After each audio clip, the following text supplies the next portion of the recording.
Hello, this is a continuation of my earlier YouTube broadcast today of Sunday the 27th of October. Ran out of time and space on the YouTube broadcast, and so I'm just going to continue where I left off with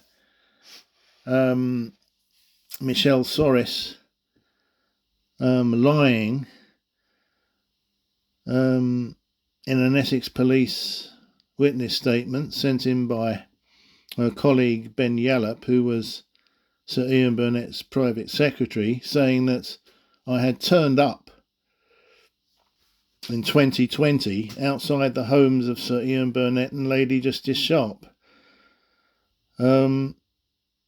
As I said, that's utter rubbish. They were complete fabrications.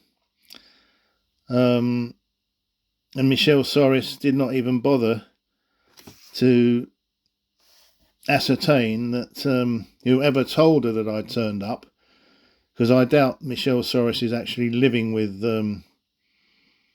Sir Ian Burnett or living with Lady Justice Sharp, so she could see me turning up outside the homes through the windows of these homes. So she must have been told by someone else that I'd turned up, but whoever told her is talking fucking shit. It's total crap. And as I said, anyone who can prove that I had turned up, I'll kiss their arse and give them £1 million. Okay? In both cases, from the Met Police and the Essex Police, I went for a judicial review of these outrageous allegations coming from Sir Ian's staff. Took them for judicial review at the Royal Courts of Justice for what I thought were the police's totally irrational decisions not to prosecute Sir Ian's staff and these informants for wasting police time and trying to pervert the course of justice. You know, these civil servants had misled the police with their stupendous lies. However, surprise, surprise, and it actually did surprise me, because I had faith in British justice. I lost on both counts, both times. Firstly, with respect to the Met Police, Mr. Justice Swift thought, who's head of the administrative court, by the way, very much the government's man when he was a barrister, a leading Treasury barrister.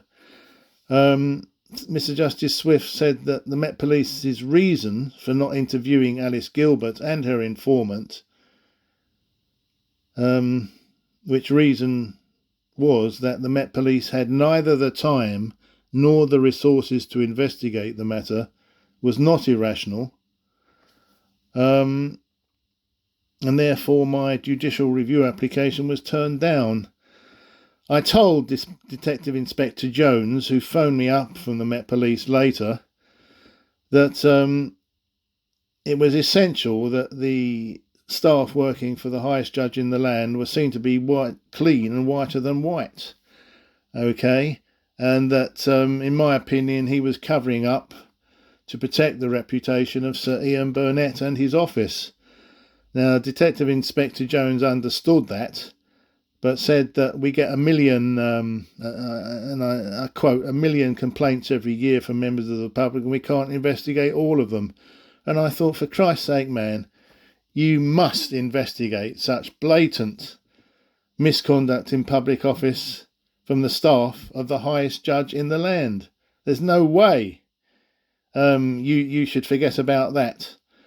But what Detective Inspector Jones of the Met Police told me was that he had marked down Alice Gilbert as a person of interest and one who is in breach of Section 1 of the Malicious Communications Act, 1988, is it, I think, for misleading the police with her concoction. Of course, no one told Alice Gilbert that she'd been marked down as a person of interest, which left her a year later to put in another witness statement to the Essex police saying that I'd been harassing her with online allegations that she was a liar and a cheat, and that she was getting upset for it, and she thought the police should charge me with an offence of harassment. So to hell with you, Alice Gilbert, you vile, lying bitch of a cheat. You disgust me. And the cover-up that is protecting you disgusts me even more. Anyway, Mr. Justice Swift, head of the Administrative Court, told me in court that in his own, quote, life experiences, meant that I myself ought to just drop the matter and move on. Now, later on, Mr. Justice Poole, regarding my complaint that the Essex police should have interviewed Ben Yallop and Michelle Soris for their bullshit about me turning up outside the homes of Sir Ian Burnett and Lady Justice Sharp, Mr. Justice Poole said Ben Yallop had done absolutely nothing wrong, simply for passing on information he had received from Michelle Soris that I had turned up outside the homes of Sir Ian Burnett and Lady Justice Sharp. Again, this is total deception from Mr. Justice Poole, because he must have realised that all Ben Yallop had to do as the private secretary to the highest judge in the land and to make sure things were done properly was to ask Michelle Soris for the evidence that I had turned up outside the homes of these two judges. Where is the due diligence from Ben Yallop before putting in his witness statement the words from Michelle Soris that I had turned up outside the homes of Sir Ian Burnett and Lady Justice Sharp? Where is Ben Yallop's due diligence to make sure there is evidence to support that statement? So it's total shit. These civil servants, Ben Yallop, Michelle Soris and Alice Rose, should have been sacked long ago. The cowardly Essex police, covering up, refused repeatedly to simply ask Michelle Soris or Ben Yallop to obtain the evidence to back up their claim that I had turned up at the homes of the two judges. The Essex police had previously obtained 2 search warrants from Westminster Magistrates Court to search my home and car and to seize all my phones and other electronic equipment to see if I had, quote, been researching and planning on individuals. Obviously, for me, that meant researching and planning on the 2 judges. I seemed to be, in their eyes, casing their joints prior to an attack. Hence my arrest and detention overnight by the Essex Police on the 1st of September 2021.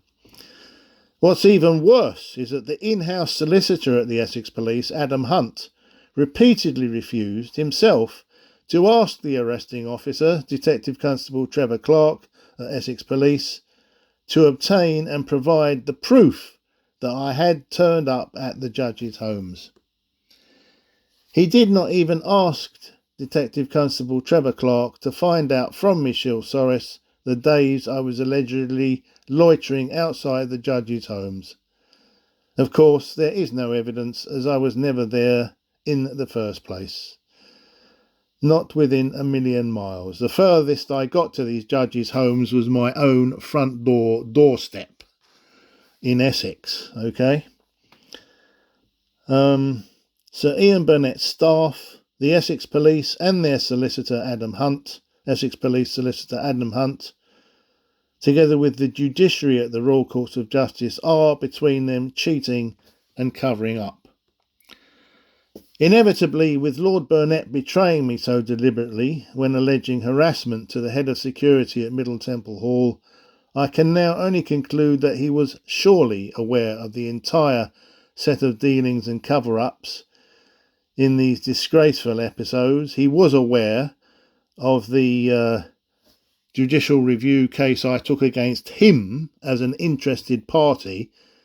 He even appointed someone on his behalf appointed a barrister, Mr. Dixie, to act for him at the administrative court.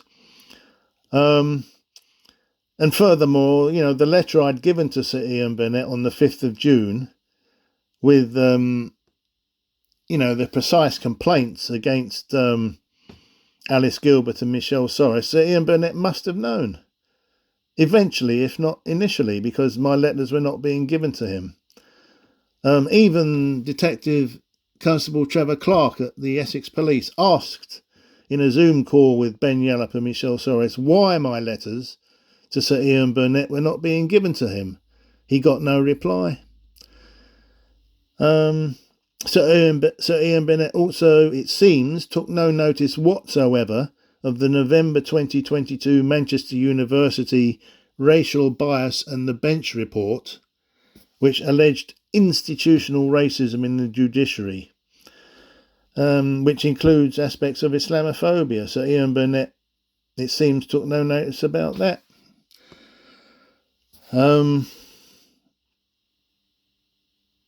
Lord Burnett, an Islamophobic bigot? Is that a proposition too unsavoury to stomach? Not anymore. His staff, Michelle Sorris, Ben Yallop and Alice Gilbert, who's now Alice Rose, seems she got married, were fucking around big time, surely with the blessing of Sir Ian Burnett. And now with the blessing of Lady Chief Justice Sue Carr, to whom I have repeatedly written. She has got my letters, because her husband, Mr. Burt, her name is, married name is Burt, signed for them at the post office. Plus, successive masters of the rolls, Sir Terence Etherton and Sir Geoffrey Voss, have turned a blind eye after I wrote to them on these misconduct matters, trying to enlist their help. They weren't interested. Sir Terence Etherton's secretary, Andrew Caton, wrote to me saying that Sir Terence Etherton, quote, did not want to get involved.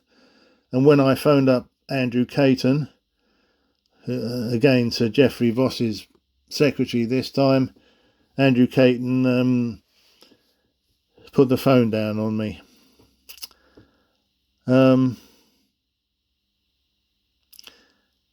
So, Sir Ian Burnett's pimps and enforcers, Ben Yallop, Michelle Sorris and Alice Gilbert, now Alice Rose, will never be forgiven for their deceit and misconduct in public office. They should have been sacked.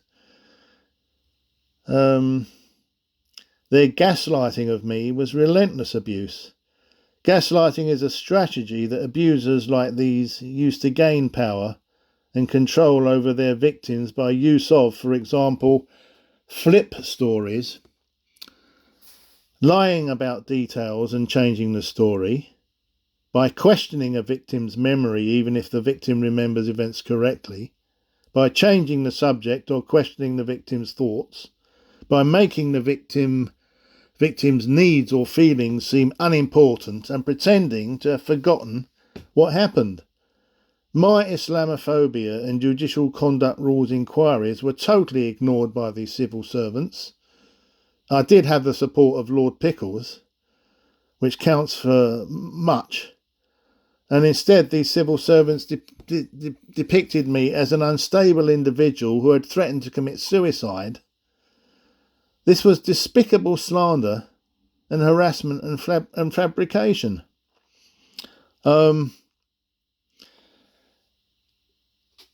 The received wisdom regarding the requirement of utmost integrity of members of the judiciary has to alter. Islamophobia is rife, and in my experience, there is much scope for abuse of power by judges in the judicial review facility, and plenty of opportunity for the judiciary to hide vital truths when, at the end of a hearing, saying judgment is reserved. I firmly believe Sir Ian Burnett, during his tenure as Lord Chief Justice from 2018 to 2024, presided over the most Islamophobic period in the history of the British judiciary. The main offenders were Lady Justice Sharp. Her simple presence on the bench was an outrage. Lord Justice Warby, Lord Justice Bean, Sir Geoffrey Voss, Mr Justice Ben Nathan, Mr Justice Jay, Lord Justice Popplewell, Mrs Justice May and Mr Justice Sweeting. None of them are Muslim, of course, and therefore they will all regard the Prophet Muhammad as a false prophet, an impostor. There is not a single full-time Muslim judge sitting at the Royal Courts of Justice, or a single full-time black judge either.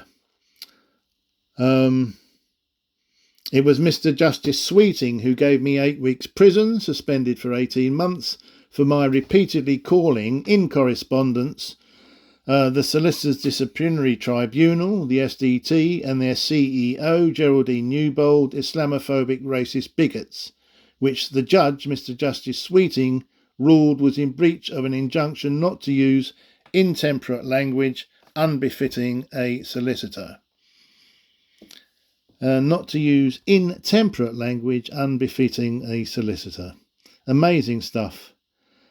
My language and reprimands of Geraldine Newbold and the SDT were no different from the language used by cricketer Azim Rafiq to reprimand Yorkshire County Cricket Club and its players, but he succeeded in his claim of racist and Islamophobic abuse towards him from various staff and players at Yorkshire County Cricket Club, achieving worldwide publicity.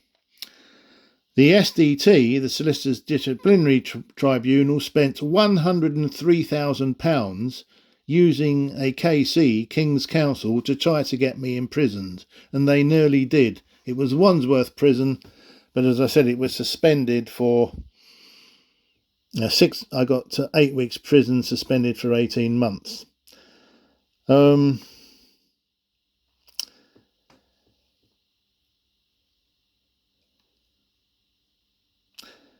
British establishment is infected with a definitive level of virulent Islamophobia. Certainly the judiciary are. No wonder Saeed Abbasi, former chairman of the Conservative Party, has written that book called Muslims Don't Matter. There it is in front of you.